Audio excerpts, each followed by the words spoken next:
We have possibly just had one of the most influential deaths in anime and manga since Ace died in One Piece. And that might be a controversial statement here, but I genuinely cannot remember the last time I saw this much division and grief in a manga community over a death that happened within that series. But you know what else is divided? 64% of you from that subscribe button, and rumor has it that those who aren't subscribed are from a weak bloodline and will not survive the winter.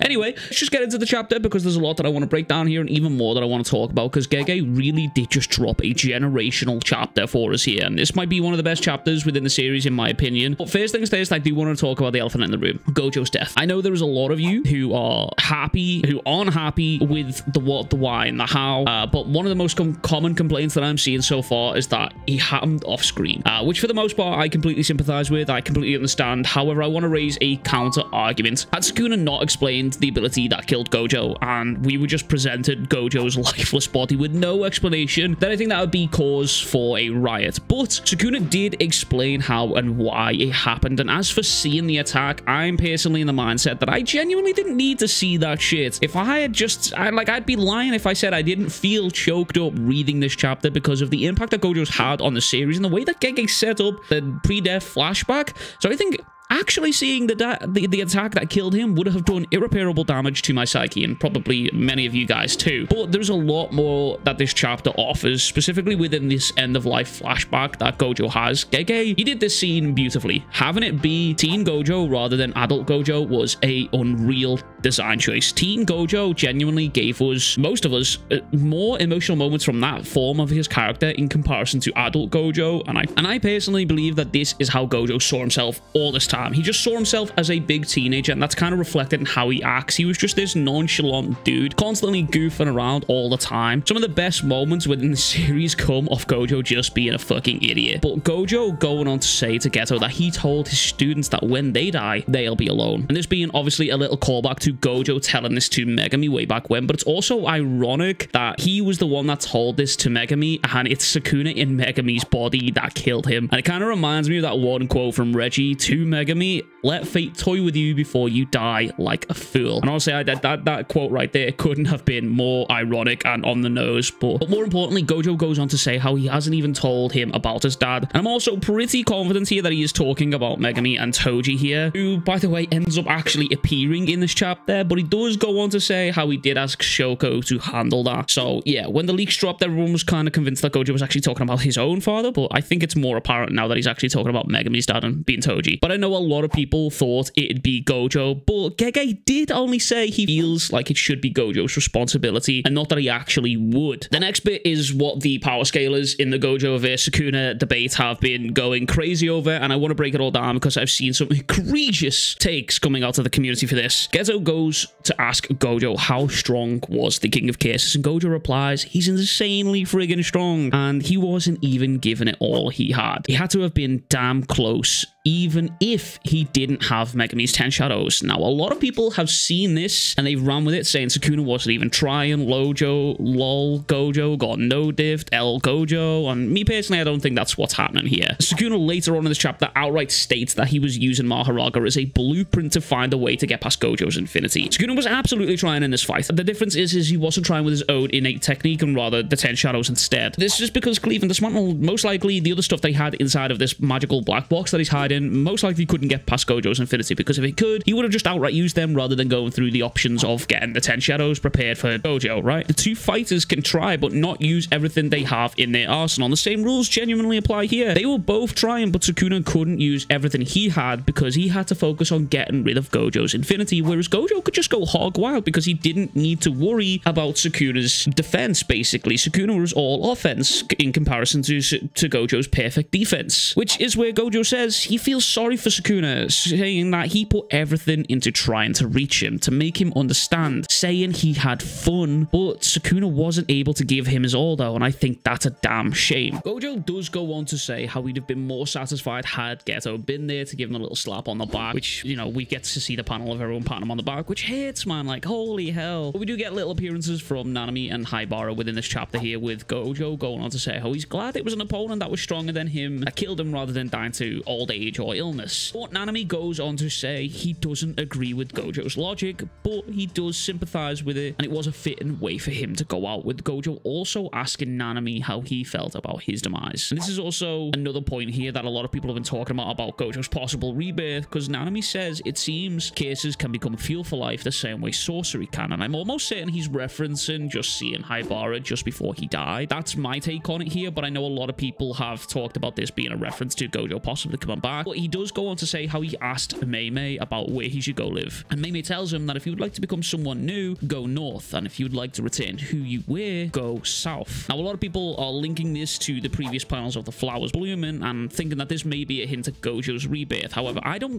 think it is. I think this is just simply a passing of the guard. I think those flowers actually represent and symbolize the next generation, because, you know, Gojo, he's a flower that's already bloomed. He's already had his awakening, but these flowers that are blooming, they haven't yet. The likes of Yuta, Yuji, Maki, Hakari, and others that are there. But I understand why others will say that it is referencing, you know, rebirth, especially with the specific flower that's referenced here. And when it comes to JJK and how heavily inspired that is from Buddha's religion and other religions, yeah, I can kind of see why you would get that take. But I personally, I don't think that is. But you can let me know what you think in the comments down below. Gojo also goes on to shout at Principal Yaga, saying, hey, I thought no Jujutsu sorcerers die without regrets, which is where we see everyone saying goodbye. We see Geto, Gojo, Nanami, Haibara, Riko, and Kuroi. There's also a little sneaky appearance of Toji right here, which I thought was kind of nice. Like, considering Gojo rocked up to this fight in the Toji fit, and people close to Gojo seemingly turned up in this segment. I thought that was a nice little touch. It seems that even though Toji absolutely humbled the fuck out of Gojo, Gojo still holds him dear. And maybe that's because if it wasn't for Toji,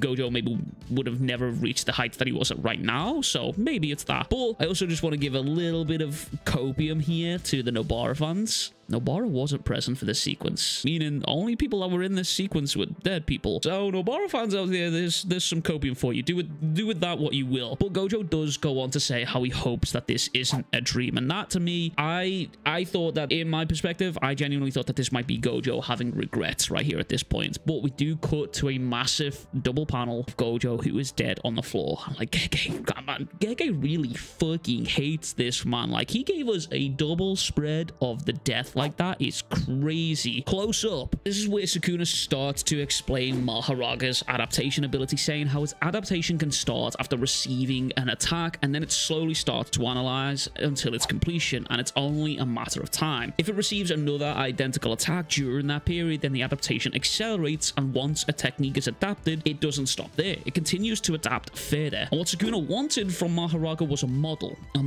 of how to tear through Gojo's infinity. And we also see this panel that Yuji is traumatized right now. It's the same as Yuta. Yuji and Yuta are in shambles right now. These two are suffering right now, and you have to remember that Gojo literally saved their lives both in the exact same way and put them both on the right path to becoming who they are today. So yeah, they are in turmoil right now. But Sukuna then goes on to say how the Maharaga was altering the essence of its own cursed energy in order to neutralize and nullify your infinity, which to me makes it sound like Maharaga was imbuing domain amp into its technique, which I thought might be an easier way of explaining this thing, because changing the essence of cursed energy is something that I don't think we've ever heard before. That sounds hella complicated. So I feel like the easiest way to explain this would basically be he put domain amp into an attack and got through Gojo's infinity. I feel like that's the easiest way to do it. Maybe you guys have a different way to explain that down in the comments that might be easier and less convoluted, because it doesn't really make sense to me. It's the first time that we're ever hearing this, and maybe this might be something that comes up in the future. But that is something that Sukuna also wasn't able to do. But Sukuna waited for an adaptation to counter Gojo's infinity, one that he himself could do. And this is another point where people are saying Sukuna used an arse ball here, and I personally don't see it. And I'll give you 2 points as to why I don't see it right now. Number one, the 10 Shadows and the Maharaga was already set up to be a direct counter and an equal to the 6 Eyes Limitless, which is basically what happened here. The Maharaga countered the 6 Eyes Limitless, the 10 Shadows countered the 6 Eyes Limitless, and Sukuna basically didn't barely use any of his own actual techniques at all. And number two, Sukuna has been shown multiple times now to learn something after just one time of it being shown. Angel stated Sukuna divided his soul just after experiencing it once, and he saw RCT on a burnt out CT and then was able to just simply replicate it again. So we got to see 2 examples of Sukuna seeing a very complicated and complex technique and just replicating it on first try the next time around. So as far as arse balls go, I'm not sure I'm vibing with that argument, considering that this kind of stuff has been already pre-set up, and it kind of hints towards his other techniques as well. That's a different video and a different subject for another time. But Sukuna does go on to say that the second adaptation was exactly what he needed. Instead of sending slashes flying as he does, it was expanding the technique's target. This is where shit gets really insane, because Sukuna literally learned from Maharaga how to cut space. Sukuna literally explains how the slice's intended target wasn't just Gojo, it was space, the entire world, existence itself, which is a whole ass another fucking level of power. Like, I'm pretty sure previously a black hole was like the biggest level of power that we've seen, but being able to slice existence itself is crazy, and it really just sets the scale for how strong these fucking special grade people can get. But we are shown this panel of Gojo completely in half. No longer the honored one, instead just the honored half. But holy hell, Sukuna was able to just being able to cut through space itself. This dude is literally the most OP motherfucker in the verse right now. And I want to address the people saying that this is an asshole and it's unbelievable. Like, we have to remember, in this series, Gojo literally couldn't be touched. Black holes could be created out of fucking nowhere, and people can traverse death by turning into a fucking finger. Okay, so in terms of unbelievability, I've got to disagree. And in terms of assballs, it's already been pre-established and pre-set up. But overall, this chapter was an absolute banger. On top of all of that, Kashimo has officially arrived on the battlefield, ready to throw hands with Sukuna. And I've got to respect Kashimo for that, low-key. Like, the brother, I know for a fact, as soon as Gojo got cut in half, that brother left. He was on his way already to that fight. But I am also black on my bullshit with predictions. So now that Gojo and Sukuna is done with, and the series is in a somewhat kind of predictable way now, I predict Kashimo will push Sukuna to end up using his open technique once Kashimo uses his technique. I think it'll probably go something along the lines of, next chapter, they have a bit of a brawl, Kashimo starts to use his technique, then Sukuna uses open, and then we'll probably get to see more techniques from Sukuna, and it'll probably keep going that way. The more Sukuna fights now, he'll probably get more and more into it and seeing more and more stuff from him. But let me know in the comments below what you thought and what your theories are on the next chapters to come. And if you haven't already, please be sure to like and subscribe, because we are trying to hit 20k before the end of this month, and we've got just over 1k to go, so we are so fucking close right now. But as always, that is everything from me. As always, I will catch you guys all on the next one. Much love, big kisses, peace.